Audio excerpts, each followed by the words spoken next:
Okay, mapagpalang araw ng Linggo sa atin lahat. 'Yan. Tanong mo nga yung katabi mo, nilalamig ka ba? Yeah, 'yon.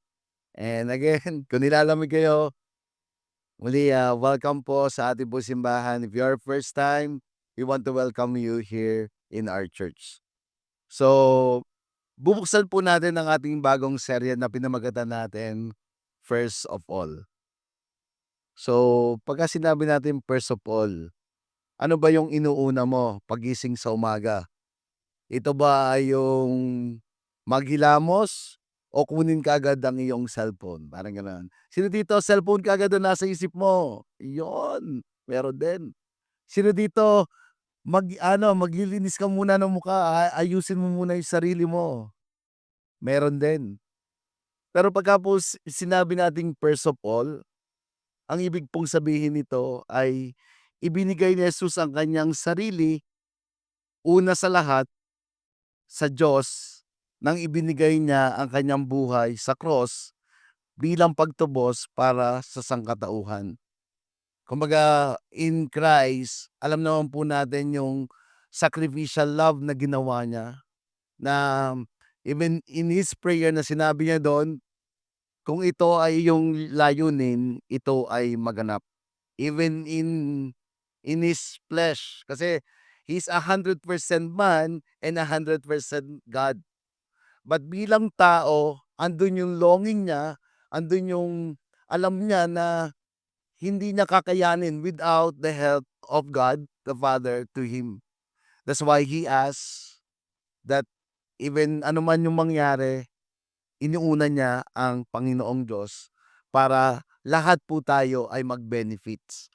Sino po dito you are benefiting, sige, lahat po kayo ay Tagalogin natin para sino dito naranasan mo yung pag-ibig at sobra-sobrang biyaya ng Panginoong Diyos? Pakitaas mo ang kamay. And bilang mga tumanggap, bilang kanyang mga tagasunod, tinawag tayo na ibigay din muna natin ang ating sarili sa Diyos. If we are a follower of Christ, if we are a disciple of Christ, tinatawag din tayo ng Panginoon na siya din po yung unahin natin sa lahat ng aspeto ng ating buhay. It talks about our priorities. It talks about lordship. Sino ba ang lord ko? Siya ba o ang pera? Siya ba o ang aking sarili? Siya ba o ang tinatawag natin na si taning?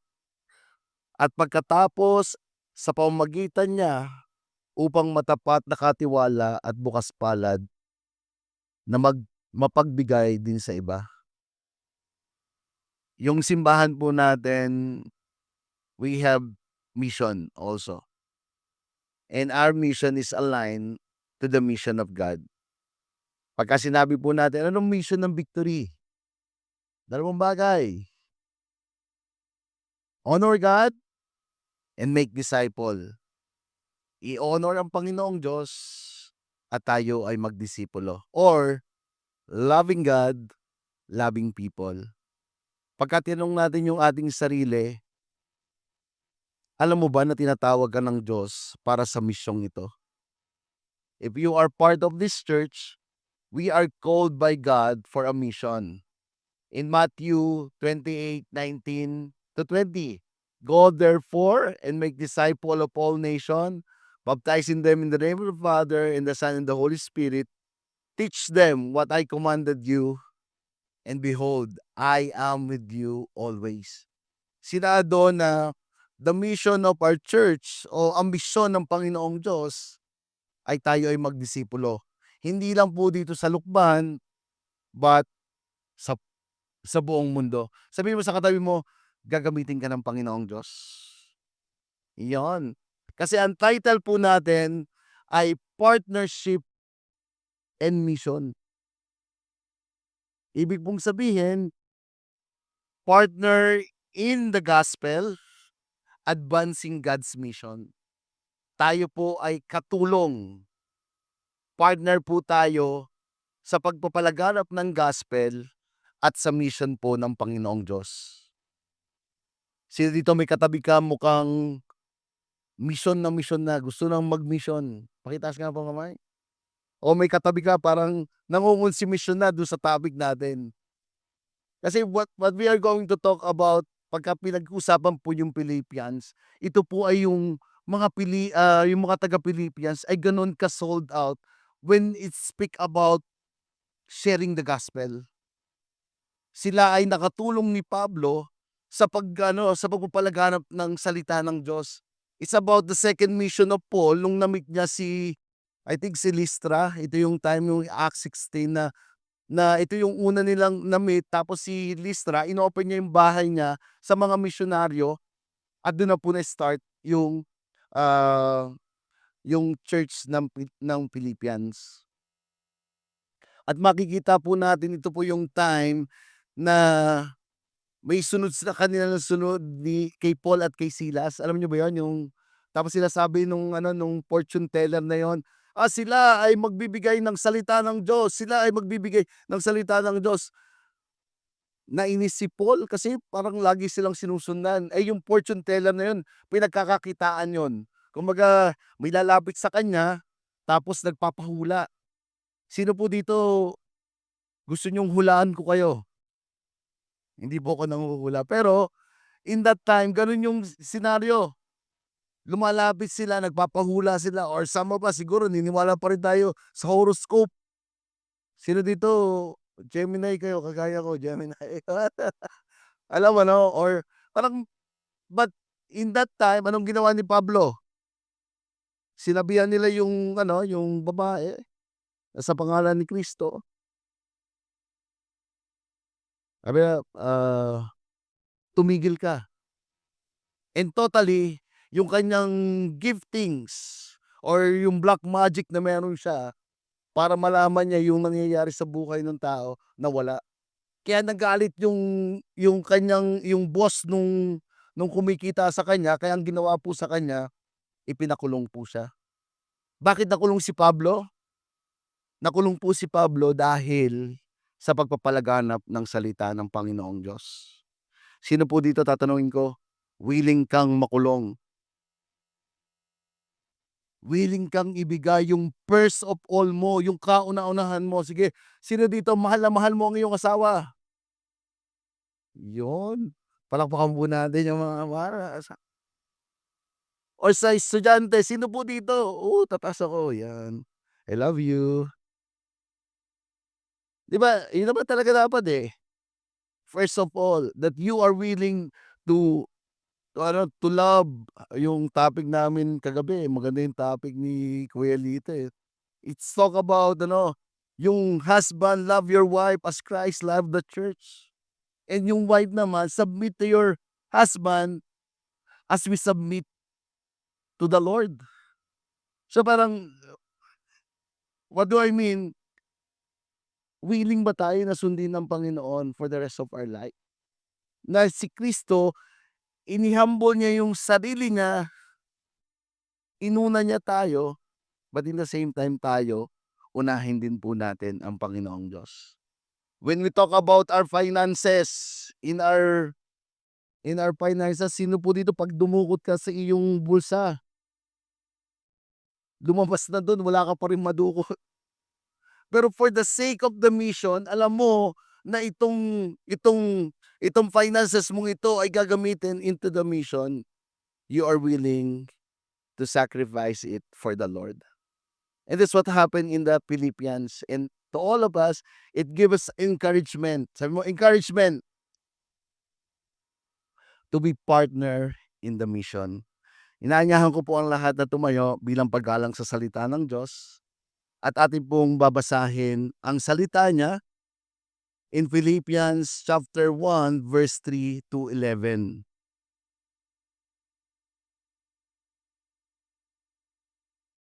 Kung may Bible po kayo, you can turn your Bible in Philippians chapter 1 verse 3 to 11.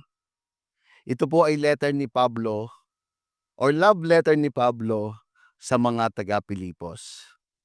I thank my God in all my remembrance of you, always in every prayer of mine for you, all making my prayer with joy, because of your partnership in the gospel from the first day until now. And I am sure of this, that he who began a good work in you will bring it to completion at the day of Jesus Christ. It is right for me to feel this way about you all because I hold you in my heart, for you all partakers with me of grace, both in my imprisonment and in the defense and confirmation of the gospel. For God is my witness, how I yearn for you, all with the affection of Christ Jesus. And it is my prayer that your love may abound more and more with the knowledge and all discernment, so that you may approve what is excellent, and so be pure and blameless for the day of Christ, filled with the fruit of righteousness that comes through Jesus Christ to the glory and praise of God. Let us pray. Lord, marami pong salamat that it's you, Lord, who called us to be your people. Lord, thank you for choosing us. Even we are not qualified, but you make us qualified by dying on the cross. Lord, teach us to love more and more like what you love, what like the love that you gave to us. Help us also to be humble.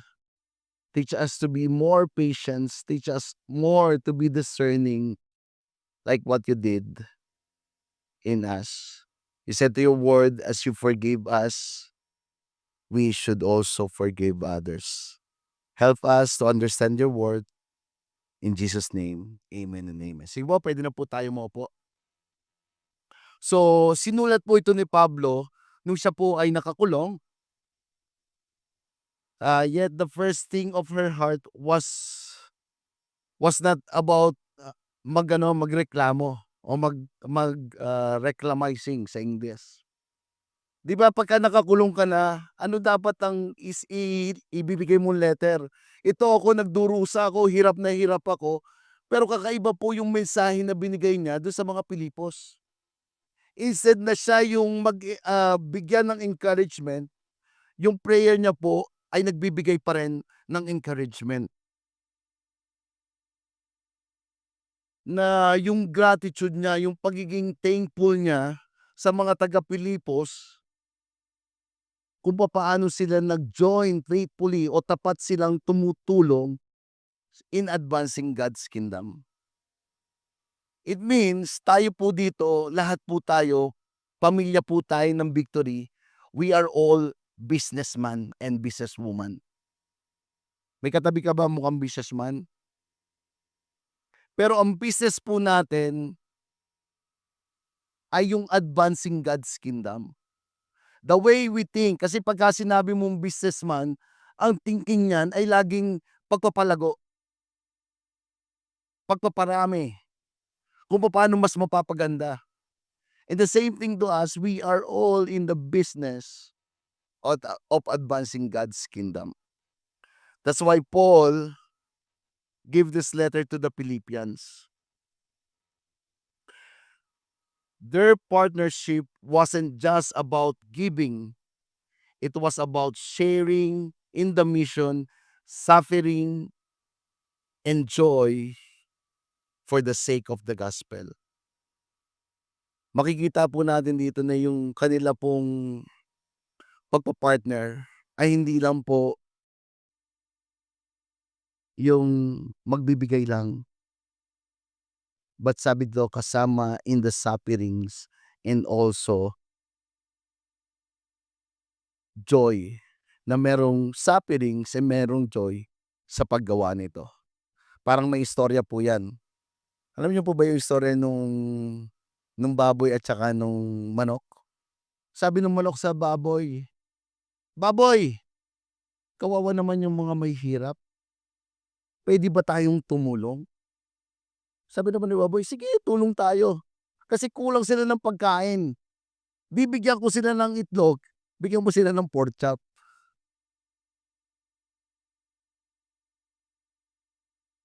Parang sinabi mo na, ibigay mo na rin ako parang gano'n, 'di ba?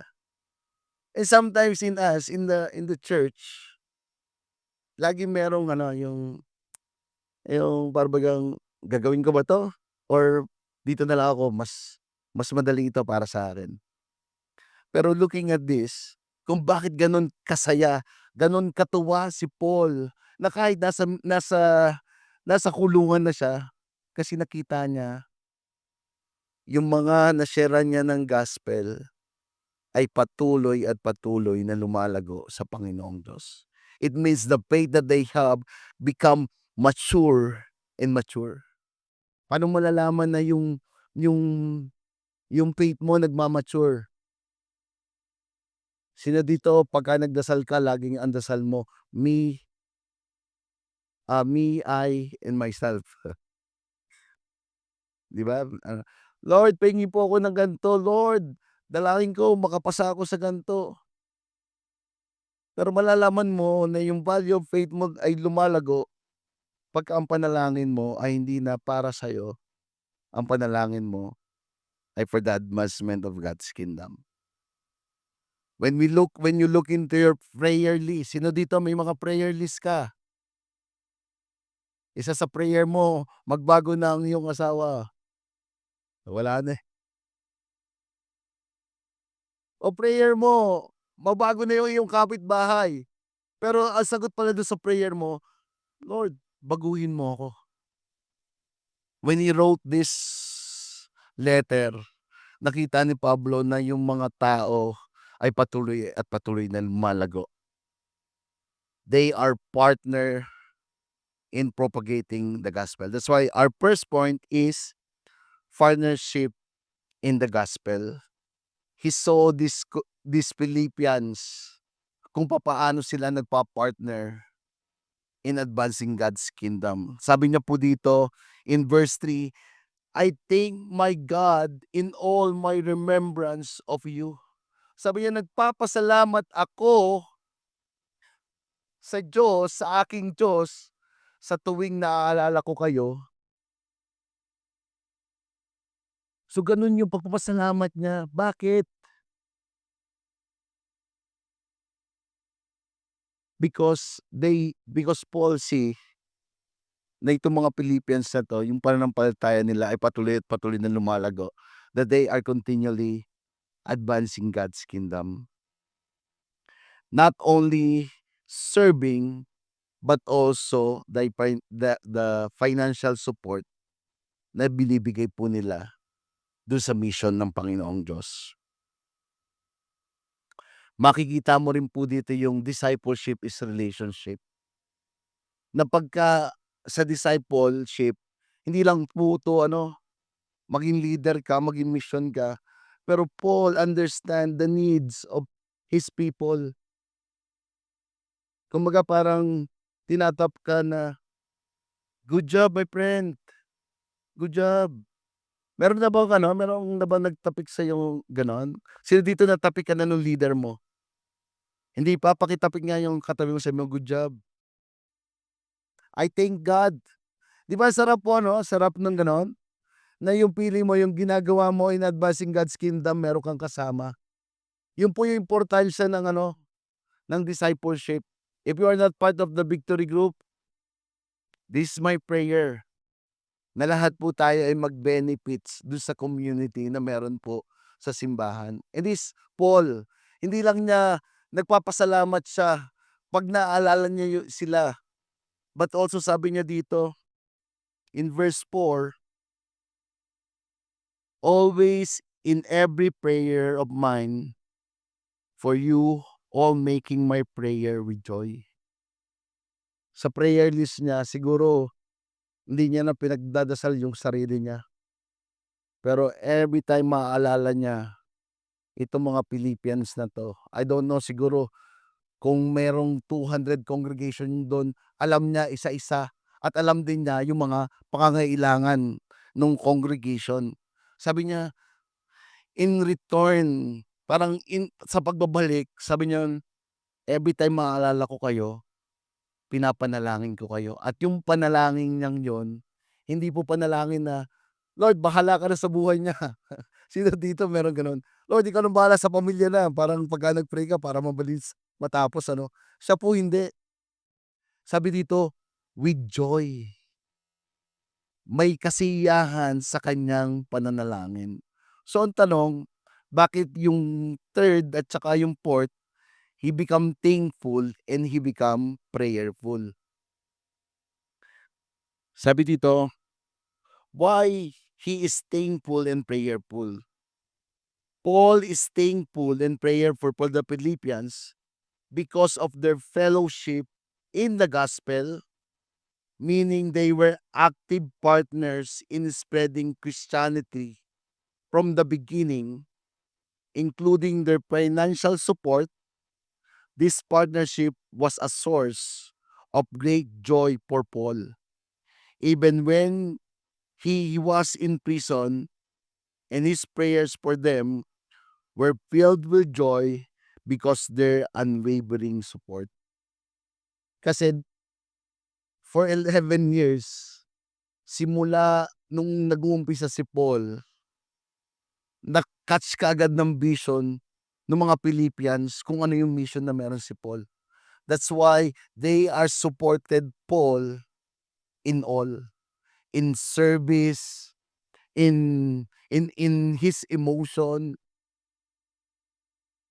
Kasi may pinadala pa po yung Philippians para magpadala ng financial support for Paul. Yun po yung nabasa ko dun sa isang komentaryo na hindi lang po nakaakibat yung pagsisilbi, bagkus nakaakibat din yung kanilang finances dito. In verse 5 sabi po dito, because of your partnership in the gospel for the first day until now. Sa pamamagitan ni Epaphroditus, they forwarded their love tokens to the imprisoned apostle, and he rejoiced in the sympathy this show with the furtherance of the gospel. Kung makikita po natin dito yung yung partnership na tinatawag yun. Because of your partnership in the gospel from the first day until now. The Greek word of this partnership is koinonia. Sabi nyo, koinonia. Which means deep fellowship, sharing, and participation. A profound communal bond where believers share the mission, struggles, and victories and of the gospel together, going beyond simple association or financial support. Makikita po natin dito yung fellowship. Kalimitan sa Christian pagka nagsama-sama lang, "O punta tayo dun sa isang lugar." Ang tawag daw dun ay fellowship. Pero pagka sinabi mong koinonia, kakaiba pong fellowship yung sinasabi dito. It's about deep or meaningful fellowship, sharing, and participation. Parang yung communion. Every time we do the communion, as a communal, as a church, we communal recognizing of what Christ did on the cross. Same thing din dito po. When we say koinonia or partnership, it means it's a deep sharing. It means active participation and communal nature. Kumbaga sa yung tinatawag na shared lives. Na kung anong nararamdaman nung isa, yun din yung nararamdaman mo. Kung anong success na meron po tayo dito sa simbahan, it's also your joy because truly, God is in us. So sinasaad po dito, yung shared lives, hindi lang po ito yung kainan O maganda naman po yun. Sino dito pagka nag-group kayo may kainan, yan ang saya naman nun 'di ba? Sino dito pagka nag-group kayo ang saya sa inyo nagkukuwentuhan kayo. Pero honestly when we do the fellowship, hindi lang po 'to about heartfelt ah, heartfelt natin o yung need natin. But it's about sharing your lives to one another. In times of Paul's imprisonment, ito rin yung sympathy na nararamdaman nila na parang sila rin ay nakakulong nung si Paul ay nakakulong. But in the victories of Paul, of many churches had been planted, it also rejoice in them. So what do I mean? We're partner in the gospel when we support God's work and kingdom. We are all partners. Sabihin mo, we are all partners of God's mission. We are called to partner with the gospel. Tayo po ay tinawag ng Panginoong Diyos para po mag-partner in advancing God's kingdom. Sabi ko nga po, ang church natin may dalawang mission na ginagawa po tayo. Honor God and make disciple. Pagka pinalalim mo pa yon, we're establishing Christ-centered, spirit-empowered, socially responsible churches in campus ministry. So, the way we do the mission, we advancing God's kingdom in we establishing Christ-centered, spirit-empowered, socially responsible. Ibig sabihin po, meron po tayong inaabot po natin yung mga nangangailangan, which is socially responsible churches. In campus ministry, tayo din po, we outreach the campus and sabi po doon, in every nation. So meron po tayong mga picture dito, recently lang na ginawa natin na we do it for advancing God's kingdom. Ito pong 10 days mission natin, we go to the Cambodia and we help the pastors to be equipped. In the same time, we outreach the campus. So, our church, maari akala natin nandito lang po tayo, nasa isang sulok lang po tayo. We are not only local church, but we are global church. May mga partner din po tayong mga missionary na na sinusuport as a church bilang simbahan po ng Victory and almost, Tony, ilan yung missionary natin? Okay. I think 10 missionary na meron po tayong sinusuport na mission in world mission. Second, every nation campus the last week, meron po tayo ng outreach din, talk in the SLSU. So, headed by our very own gwapong-gwapong campus missionary, Kuya Marks. Yun, and truly, and last, meron din po tayo, in our own din, we have a real life. Kagra-graduate lang po niya. Ang ating magandang-magandang si Ivy, yun. Lakas ng palakpak. So, again, dito po sa ating church, meron na po tayong napag-graduate na real life. And hanggang ngayon po, meron pa rin po tayong scholar, I think, 3. Tapos sa darating pong taon, ito pong taon, magra-grant po tayo na magkakameron po talaga tayo ng center mismo po dito ng real life. So, and I would like to thank you to all of you. Because of you, because of your partnership, yung ating pong ginagawa dito sa simbahan ay nangyayari po. Puwede niyo po bang palakpakan ng inyong sarili? Because you are partnering in this mission.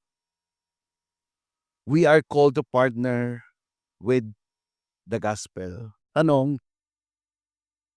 sa ating sarili, are you partnering with God in advancing gospel? Kumbaga parang when we look into our heart today, Lord, pagka tinanong first of all, ito ba lagi ang laging nasa isipan ko? 'Wag po kayong mag-alala bilang pastor, tinatanong ko rin po yung sarili ko. Sabi ko, "How long? Hanggang kailan ba ako magiging pastor?"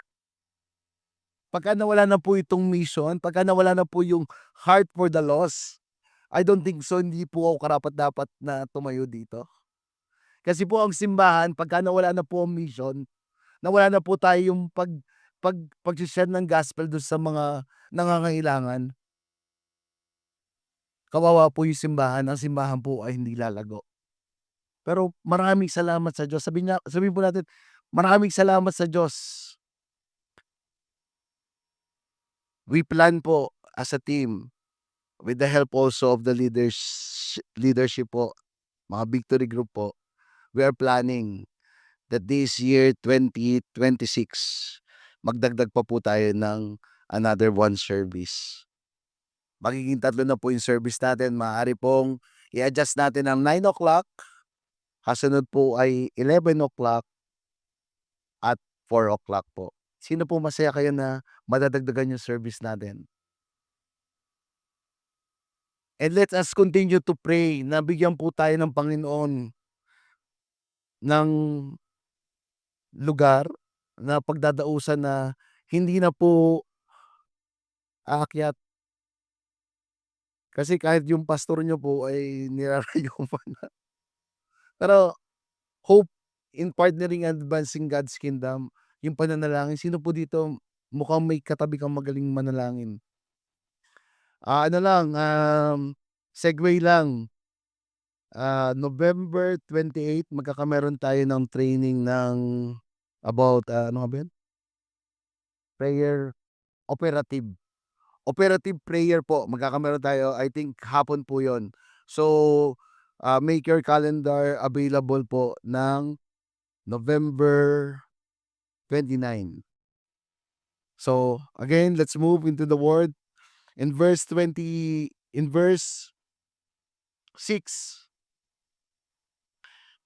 I am assured of this, that he who began a good works in you will bring it to completion at the day of Jesus Christ.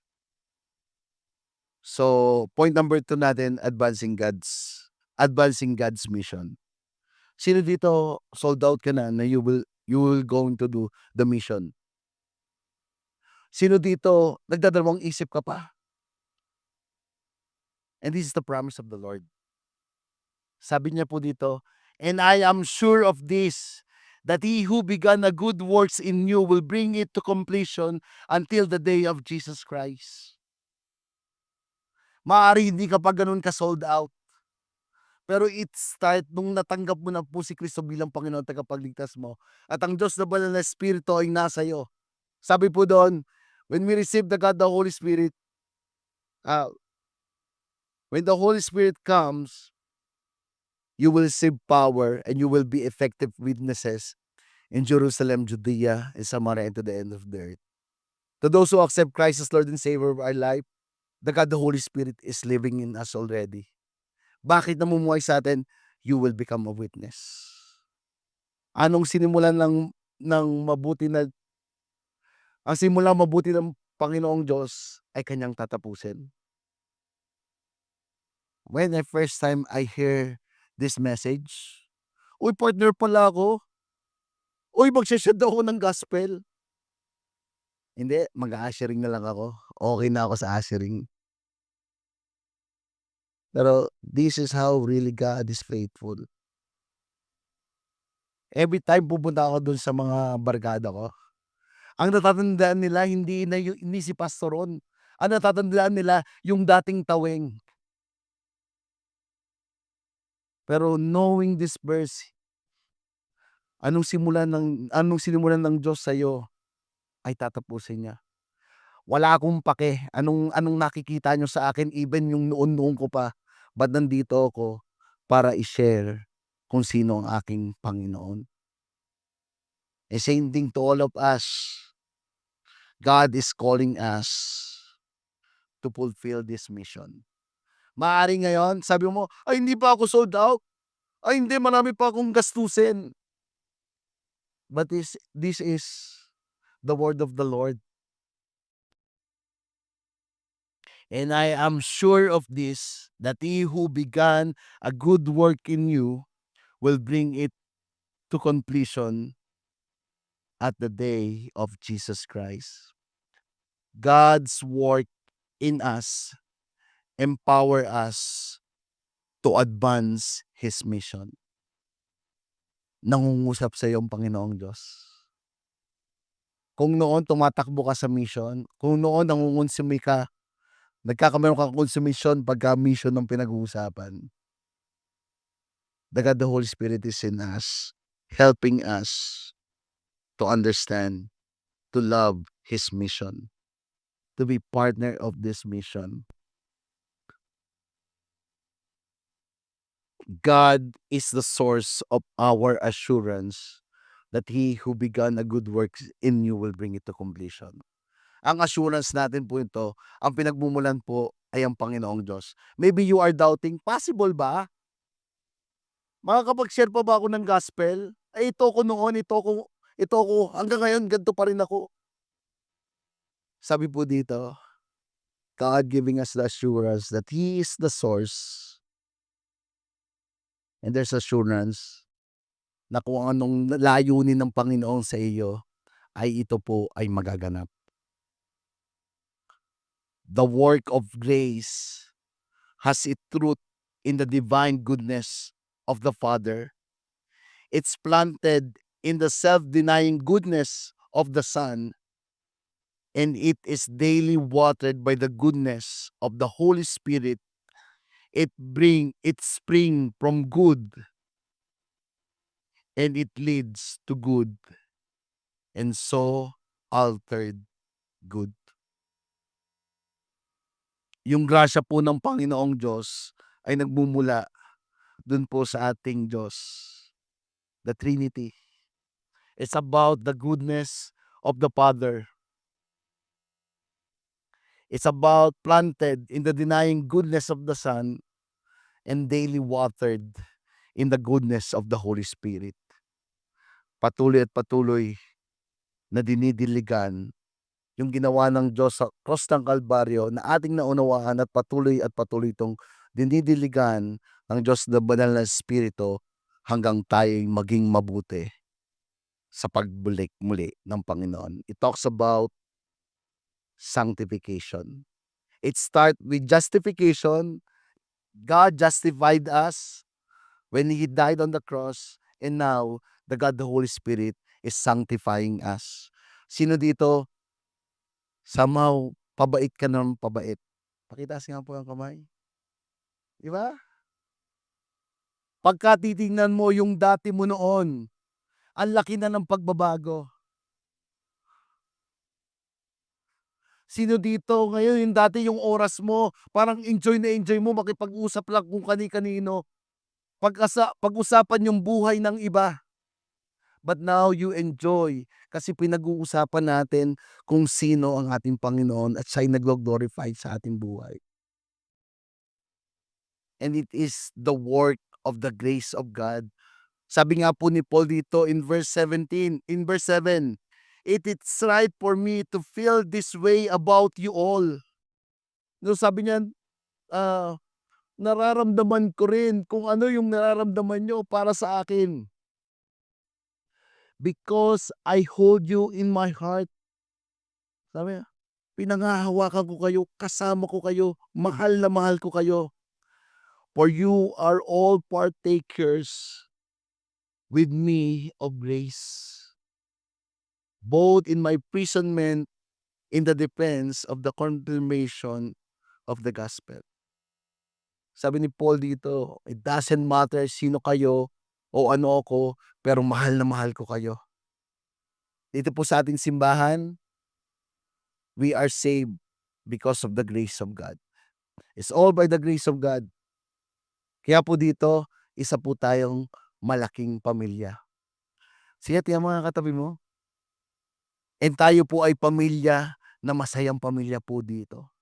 Yes, minsan meron ng sakitan, minsan merong hindi pagkakaunawaan, but in the end, like Paul said here, it is a community na we love one another. Bakit natin mamahalin ang isa't isa? Dahil ba cute cute siya? Dahil ba mas magandang pumorma siya? Dahil ba pagka kumanta siya, mas magaling siyang kumanta? We are all here for only one reason, because Christ loved us. Because of His grace, that's why when we look to one another, we will love one another because of His grace. We will care to one another because of His grace. Kaya po yung to backfight for the person, or maging malungkot ka pagka dapat po sa simbahan pagka nakita mo yung isa ay umaangat, dapat ganun din yung saya mo. Oo, nakakatuwa naman siya. Pero if there's a feeling in your heart na tumataas yung isa, parang, "Lord, ano ito? I-correct mo ako, Panginoon. Because I'm only here because of your grace. Lord, thank you dahil ako nababago ko because it's only by your grace. So, Lord, give me a heart to see." Katulad ni Paul nung nakita niya yung mga mga Philippians, andun yung saya niya, andun yung encouragement despite of what happening to them. Pero andun pa rin siya to be a father, someone who discipling these Philippians, at ang pinapamigay niya lang po ay yung pag-ibig at pagmamahal ng Panginoong Diyos. Bilisan ko na po at he feel justified in the confidence because of the deep love of partnership we share with them. It's all about the shared lives. Verse 8 to verse 8, "For God is my witness, how I yearn for you, all with the affection of Christ Jesus." Sinasabi niya dito that saksi ang Panginoong Diyos kung gaano ako at kung gaano ko kayo kamahal.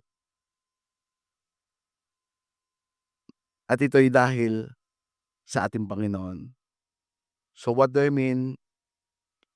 We're called to live out our faith, demonstrating God's love and spreading the gospel. Sinasaad po dito ni Pablo na kung ano ako, ito rin kayo.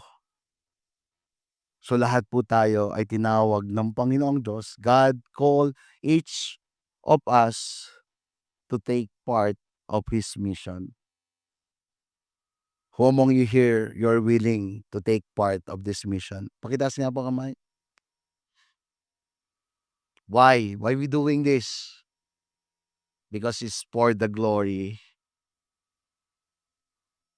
of God. God glorify and praise when we do this mission.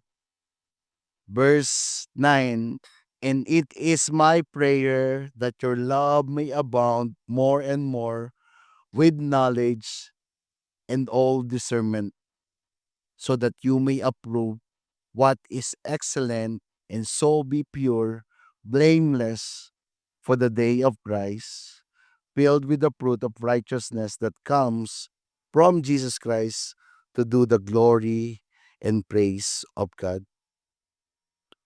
Our partnership in the gospel will brings glory and praise to God. Yung partnership po natin sa gospel, ito po yung nagbibigay kagalakan sa ating pong Panginoon. Sabi po in verse 10, "So that you may approve that," as verse 9, "And it is my prayer that your love may abound more and more with knowledge and all discernment." Nakakatuwa yung prayer dito ni Paul, ano? Ang prayer niya dito, sabi niya, mag-increase yung pagmamahal natin dun sa mga nangangailangan with knowledge and discernment. Pagka sinabi mo po yung knowledge and discernment, hindi ka lang basta tumutulong o hindi ka lang nagpapaloko dun sa mga manloloko. Alam niyo po ba pagka sinabing simbahan, ito yung kalimitang pinupuntahan ng mga manloloko? Ba't nakatingin po kayo sa'kin? Hindi ko po kayo niloloko. Pero totoo po, pagka nalamang mabait ka, aabusuhin ka. Sino dito naabuso ka na?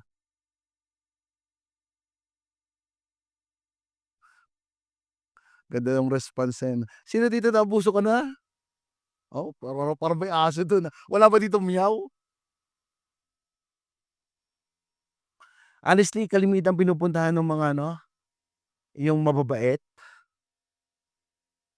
Pero sabi dito, ang panalangin niya, mag-increase pa yung pagmamahal natin with knowledge and discernment. When you call about discernment or knowledge, it talks about wisdom. Hindi lang dahil ganito yung nangyayari sa kanya, kailangan mo ng tulungan siya. Or nalalaman mo kaagad, ay, kunwari-kunwarian lang 'to. Kasi yung time po ito, parang pinapasadahan yung kasi in Corinth nung inano ko yung context niya bakit sinabi, may mga yung taga Corinto, they taking advantage yung mga mananampalataya. They saying that they love one another. So kung love mo ako, Kristiyano tayo, magmahalan tayo.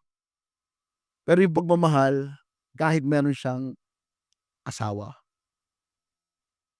parang is about taking advantage na, "Uy, kawawa ako." Parang nagpapa-disciple dahil may kailangan. But sabi dito ni Paul, ito yung panalangin ko.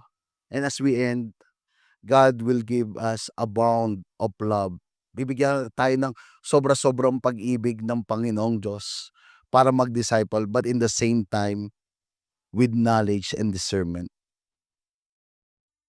Ibig pong sabihin, when we invest, God will give us the investment na sure yung investment na meron po tayo.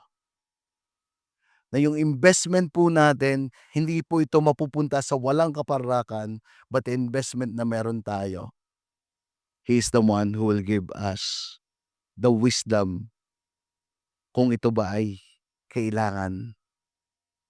Kung kailangan ba, low maintenance lang o kailangan sige i-high maintenance mo later on magbabago din 'yan. In our ano, pagiging ko pong pastor, ang unang tinuro sa akin ni Pastor Ed sabi niya, "Ron, okey naman yung puso mo, you are passionate, pero set boundaries in your priorities." Oo, gano'n pala. May priorities pala and boundaries. Okey. First priority na meron tayo, si God, pamilya natin, then the rest. Yeah, okey lang po mag-disciple, pero i-prioritize po natin yung mga mahal na po natin sa buhay. So, do you get what I mean? There's a knowledge and discernment that God has given to us. So, as I end, our partnership in the gospel brings glory and praise to God. So, whether you eat or drink, so whatever you do all to the glory of God. In 1 Corinthians 10:31, God put us into all places. Some of us businessman, some of us your student, some of us may mga kasama kayo sa trabaho, some of us sumba ano tayo, mga nagsusumba. Sino dito yung mga nagsusumba? Ayan. Yung iba naman pickleball. I really love our community. Alam niyo po kung bakit? May kanya-kanyang calling po tayo pero natutuwa po ako, yung church po natin dumadami, bakit po? May mga tao po na nagpapagamit sa Panginoong Diyos. Puwede ba in once more, puwede ba natin palakpakan yung mga, nagpa-partner sa Panginoon? As we give and serve, we're participating God's work, reflecting His righteousness. May we be faithful partnership in the gospel, advancing God's mission, and bring glory to His name. Can we all stand up and let us pray? Before I pray, as everybody close eyes and bow your head, Ito po yung mensahe ng Panginoong Diyos. If you are the one na naintindihan mo, naunawaan mo, na kailangan mong tanggapin si Kristo bilang inyong Panginoon tagapagligtas, as everybody close eyes, "The Lord, ang tagal ko nang lumalayo, tumatakbo sa iyo, pero ngayon naunawaan ko na kailangan kita tanggapin bilang aking Panginoon tagapagligtas, so that yung nag-iintay na pangako mo na kung sinong tatanggap sa iyo ay magkakameron ng buhay na walang hanggan." If you're that person that you want to accept Christ as Lord and Savior of your life, can you raise your hand and I want to pray for you? Yes, yes, yes, yes, yes. Manatili lang pong nakataas. It shows that you are humbling yourself before the Lord. Lord, nakikita mo po yung mga kamay that they are really want to surrender their life to you, Jesus. You said to your word, because God loves the word, He gave His one and only Son, that whoever believes in Him shall not perish but have eternal life.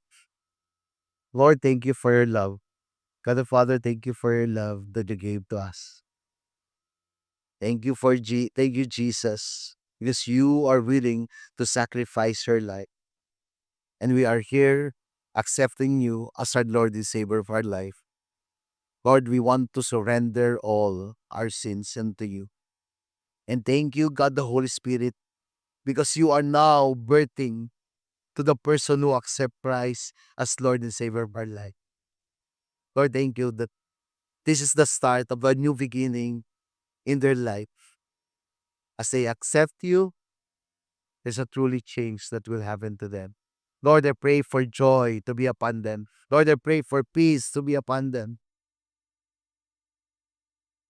You said to your word that if anyone is in Christ, he is a new creation. The old is gone and the new has come.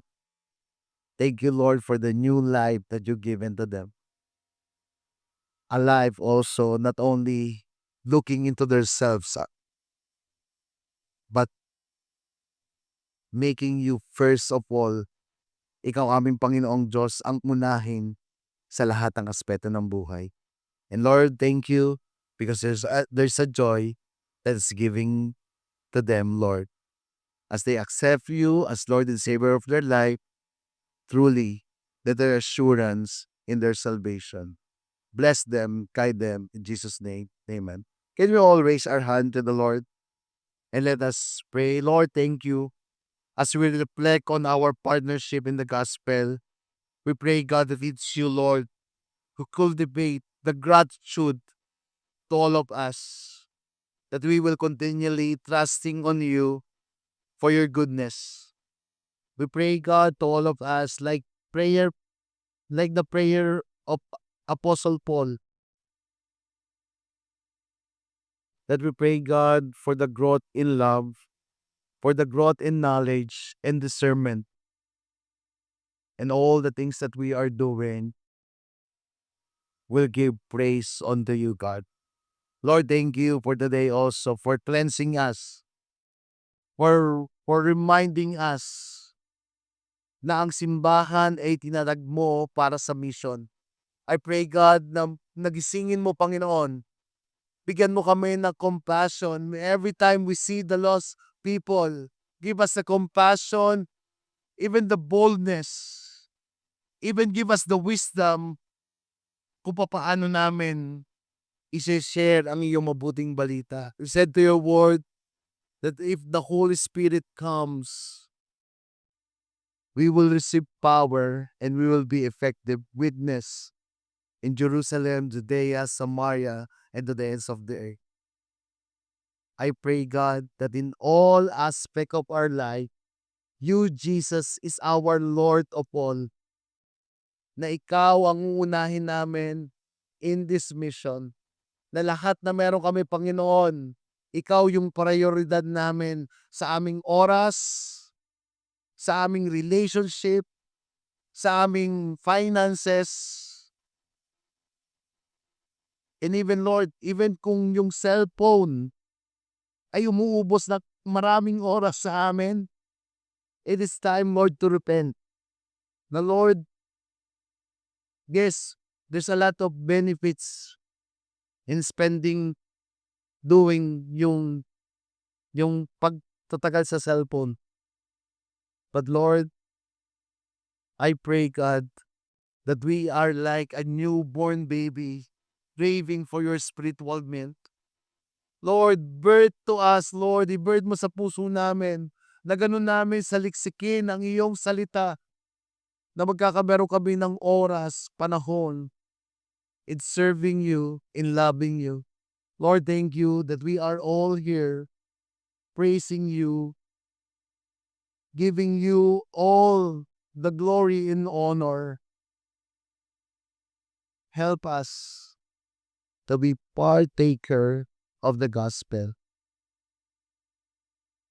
Can we take this time moment to sing song to the Lord?